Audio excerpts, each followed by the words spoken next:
চাচা, বাড়িঘর এত সাজানো কেন? আর হেনা কোথায়?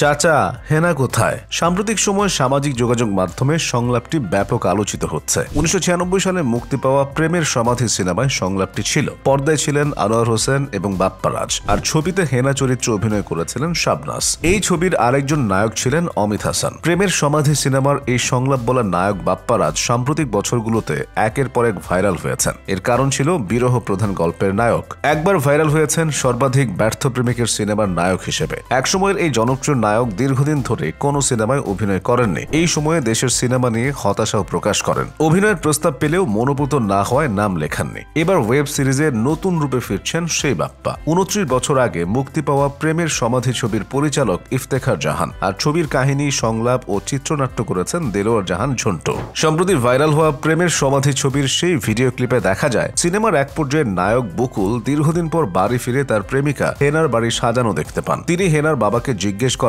চাচা বাড়িঘরে তো সাজানো কেন, আর হেনা কোথায়? চাচা কথা বলছেন না যে, চুপ করে আছেন কেন? জবাবে চাচা বলেন, হেনাকে তুমি ভুলে যাও, হেনার বিয়ে হয়ে গেছে। বকুল তখন আবেগ আপ্লুত হয়ে বলেন, আমি বিশ্বাস করি না, আমি বিশ্বাস করি না।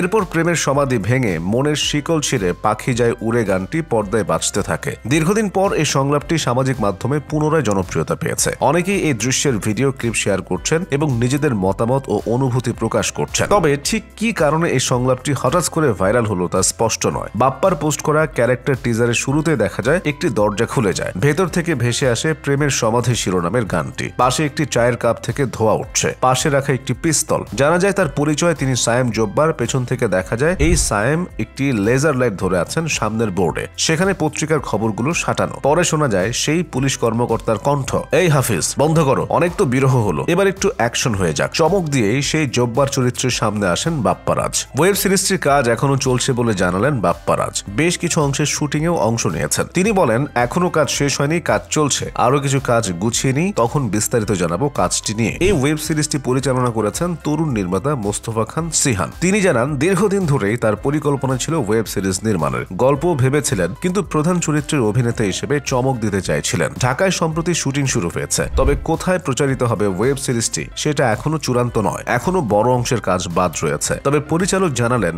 রক্তঋণ দেশের ভালো একটি প্ল্যাটফর্মে যাবে, সেভাবেই তারা এগোচ্ছেন। সিরিজটির গল্প লিখেছেন মিডনাইট স্টুডিও টিম। থ্রিলার এই সিরিজের ব্যাকগ্রাউন্ড মিউজিক করছেন আমির মোস্তফা খান। এই সিরিজে আরো অভিনয় করেছেন শাহেদ আলী, আরশ খান, নাদিয়া হক, খালিদ হাসান প্রমুখ।